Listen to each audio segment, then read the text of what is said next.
Hello, bachcho. Let's read this question. The question says, amongst the following, the most basic compound is option A is C6H5NH2, option B is para-nitro C6H4NH2, option C is meta-nitro C6H4NH2 and option D is C6H5CH2NH2।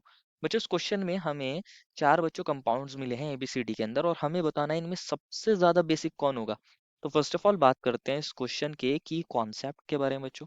इस question के की concept के बारे में और इस question का की कॉन्सेप्ट क्या होगा बच्चों, basic strength. What is the key concept? The key concept is basic strength. Basically हमें यहाँ बेसिक स्ट्रेंथ बतानी है कि सबसे ज्यादा बेसिक कौन होगा। बेसिक स्ट्रेंथ जो होती है बच्चों दो चीजों पर हमारी डिपेंड करती है। बेसिक स्ट्रेंथ मतलब कौन अच्छा बेस है कौन नहीं है। अगर हम कहें कि ये बी नेगेटिव एक अच्छा बेस है, इसका अच्छा बेस होने का मतलब क्या है कि ये जो प्रोटॉन है इसके पास ये इलेक्ट्रॉन पेयर है, ये इस इलेक्ट्रॉन पेयर को इस हाइड्रोजन को दे सकता है और इसके साथ क्या बना सकता है, बॉन्ड बना सकता है। तभी तो ये एक अच्छा बेस कहलाएगा। मान लीजिए बी है, इसके पास इलेक्ट्रॉन्स है, हमने एक इलेक्ट्रॉन पेयर दिखाया है, बी के पास हमने एक इलेक्ट्रॉन पेयर दिखाया है। अगर हम बोल रहे हैं ये एक अच्छा बेस है, अच्छा बेस होना मतलब क्या है कि ये अपने इलेक्ट्रॉन पेयर को H प्लस को देकर क्या कर सकता है, H प्लस के साथ बॉन्ड बना सकता है, H प्लस के साथ बॉन्ड बना सकता है, तभी तो ये एक अच्छा बेस कहलाएगा। ये एक अच्छा बेस कहलाएगा जो हमारा ये बी था। तो बेस यही होता है। बेसिक स्ट्रेंथ जो डिपेंड करती है वो दो चीजों पर डिपेंड करती है। एक तो होती है अवेलेबिलिटी ऑफ इलेक्ट्रॉन, जो हमारे पास जो जिस भी बेस की बात कर रहे हैं उसके पास क्या होनी चाहिए, अवेलेबिलिटी होनी चाहिए इलेक्ट्रॉन पेयर की। अगर उसके पास अवेलेबल होंगे तभी तो किसी को डोनेट करेगा। और दूसरी चीज क्या होती है, ability to donate electron pair. दूसरी क्या चीज होती है बच्चों, ability to donate electron pair. एक तो उसके पास इलेक्ट्रॉन पेयर होने चाहिए, दूसरे उसकी एबिलिटी भी होनी चाहिए किसी को दे सके, किसी को वो दे सके। अगर उसके पास इलेक्ट्रॉन फ्री नहीं होंगे तो वो किसी को दे पाएगा, नहीं दे पाएगा, तो एबिलिटी नहीं हो पाएगी उसकी। तो बेसिक स्ट्रेंथ इन दो चीजों पे बहुत इंपॉर्टेंटली बहुत ज्यादा डिपेंड करती है। तो वन बाय वन सभी को डिस्कस करते हैं, ऑप्शन जितने भी मिले हैं। अगर ऑप्शन ए की बात करें, उसमें C6H5NH2 मिला है, दैट मीन्स एनिलीन मिला है। NH2 ये रहा। नाइट्रोजन के पास यहाँ लोन पेयर है, बिल्कुल है। लेकिन क्या ये बिल्कुल फ्री है, किसी को देने के लिए एकदम रेडी है? ऐसा नहीं है। इसके अंदर जो नाइट्रोजन के लोन पेयर होते हैं बेसिकली ये यहाँ पर क्या होते हैं, डीलोकेलाइज होते हैं। यहाँ पर ये NH2 group plus M effect दिखाता है, प्लस एम इफेक्ट दिखाता है। यहाँ पर ये कन्वर्ट हो रहा होगा इसके अंदर, यहाँ पर नेगेटिव आ रहा होगा, ये डबल बॉन्ड डबल बॉन्ड, और एन पर पॉजिटिव। ये नेगेटिव चार्ज इधर जा सकता है, ये इधर मूव कर सकता है। तो यहाँ क्या देखने को मिल रहा है, रेजोनेंस का फिनोमिना देखने को मिल रहा है। यहाँ पर रेजोनेंस हो रहा है, रेजोनेंस हो रहा है। यहाँ पर जो नाइट्रोजन के जो इलेक्ट्रॉन पेयर है, नाइट्रोजन का जो लोन पेयर है वो एक जगह फिक्स नहीं है, लोकेलाइज नहीं है, वो डीलोकेलाइज है। कैसा है, डीलोकेलाइज। ये इधर जा सकता है, अगेन ये इधर मूव कर सकता है। तो यहाँ पर क्या हो रहा है, बिल्कुल अब इलेक्ट्रॉन फ्री नहीं है नाइट्रोजन के ऊपर कि वो किसी और को डोनेट कर सके। वो किसी और को डोनेट कर सकते, इतने ज्यादा फ्री नहीं है। और ये अगेन इधर मूव कर सकता है एंड जन ये हमारे पास नाइट्रोजन के ऊपर वापस चला जाएगा। तो उसके लोन पेयर उसके पास वापस आ गया, और ये इस तरीके से हम दिखा सकते हैं। ये हमारे पास double bond double bond double bond.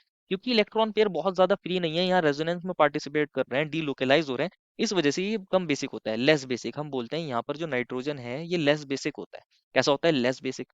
अगर ऑप्शन बी की बात करें तो उसमें पैरा पोजीशन पर NO2 ग्रुप है, उसमें पैरा पोजीशन पर NO2 ग्रुप है, तो उसको भी देख लेते हैं।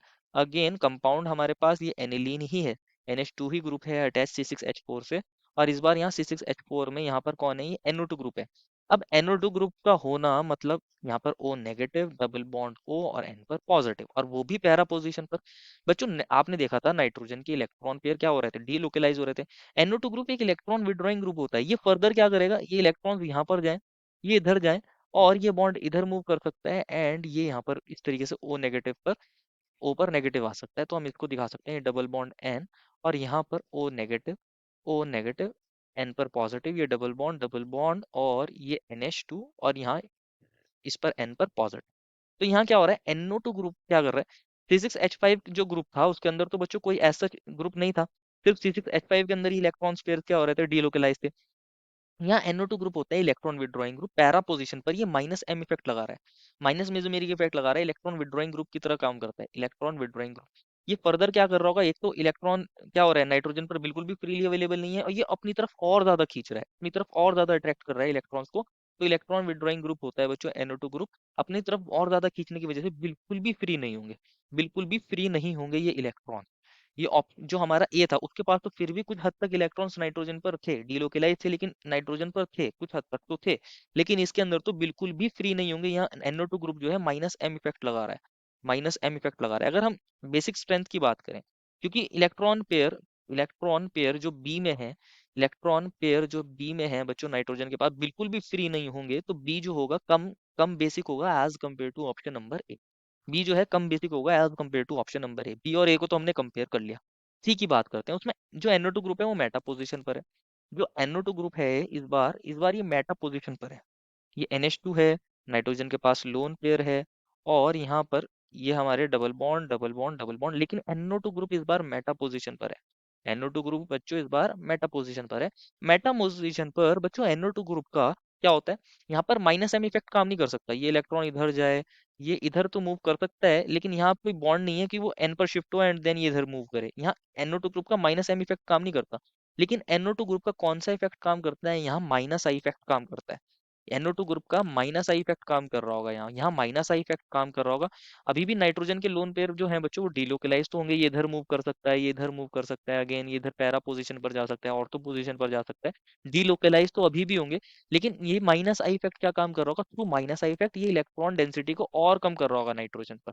तो यहाँ पर भी नाइट्रोजन के जो इलेक्ट्रॉन पेयर है वो बिल्कुल फ्री नहीं होंगे, ये भी कैसा होगा, वेरी लेस बेसिक। ये भी लेस बेसिक। अब बच्चों ध्यान से कंपेयर करना है, ऑप्शन ए के अंदर फिर नाइट्रोजन के लोन पेयर डीलोकलाइज थे, लेकिन जो NO2 ग्रुप है पैरा पोजीशन पर और मेटा पोजीशन पर through minus I and minus M effect. In B इसके अंदर माइनस एम इफेक्ट के थ्रू और इसके अंदर माइनस आई इफेक्ट के थ्रू इलेक्ट्रॉन्स को और ज्यादा नाइट्रोजन से विड्रॉ कर रहा है, इलेक्ट्रॉन डेंसिटी को। तो नाइट्रोजन पर अवेलेबिलिटी जो अवेलेबिलिटी है ऑफ इलेक्ट्रॉन डेंसिटी वो कम कर रहा है। इलेक्ट्रॉन डेंसिटी को कम कर रहा है तो उसके पास इलेक्ट्रॉन डेंसिटी कम हो जाएगी, वो बिल्कुल फ्रीली अवेलेबल नहीं होगी। तो सी और जो बी है बच्चों वो हमारे पास कम बेसिक होंगे as compare to option number A. C और बी कम बेसिक होंगे। और इनफैक्ट जो हमारा बी होगा वो तो लीस्ट बेसिक होगा, क्योंकि उसके अंदर NO2 ग्रुप का माइनस एम इफेक्ट काम कर रहा है। सी तो कंपैरेटिवली क्या था, माइनस आई इफेक्ट काम कर रहा था, कंपैरेटिवली एक वीकर इफेक्ट है as compare to minus M effect. तो सी जो होगा वो लीस्ट होगा, जो हमारा जो बी होगा वो लीस्ट होगा, उससे ज्यादा बेसिक कौन होगा, सी। उससे ज्यादा सी होगा और उससे ज्यादा बेसिक होगा ए। बी सी ए में तो हमने कंपेयर कर लिया। एंड अब ऑप्शन डी की भी बात कर लेते हैं। ऑप्शन डी में C6H5CH2NH2 मिला है। ऑप्शन डी में कौन मिला है बच्चों, C6H5। C6H5 हम ऐसे लिख सकते हैं, यहाँ C6H5 है, ये CH2 है, ये है NH2 है। अब इसके अंदर क्या है बच्चों, इसके अंदर इंपॉर्टेंट है क्या, कि यहाँ जो नाइट्रोजन के लोन पेयर हैं बच्चों वो डीलोकलाइज नहीं है। यहाँ पर सिंगल बॉन्ड है नाइट्रोजन के बाद, देन यहाँ सिंगल बॉन्ड है, किसी तरह का यहाँ रेजोनेंस नहीं हो रहा, कोई डीलोकलाइज नहीं है, बिल्कुल फ्रीली अवेलेबल है। कोई H+ आएगा, कोई प्रोटॉन आएगा, इजीली अपने इलेक्ट्रॉन दे सकते हैं। बिल्कुल फ्री होने की वजह से ये बहुत ज्यादा कैसे होंगे, बेसिक। ये कैसे होंगे, मोर बेसिक होंगे as compare to option number BC। ये ज्यादा बेसिक होगा, तो डी जो होगा सबसे ज्यादा बेसिक होगा। ये ऑर्डर ऑफ बेसिसिटी आ गया है। सबसे ज्यादा बेसिक डी, उससे कम ए, उससे कम सी, उससे कम बी। पूछा गया था मोस्ट बेसिक कौन है, तो डी है। कौन है most basic, D. A B C हमारे मोस्ट बेसिक नहीं है, therefore final answer is option number D. I hope you understood it well and best of luck.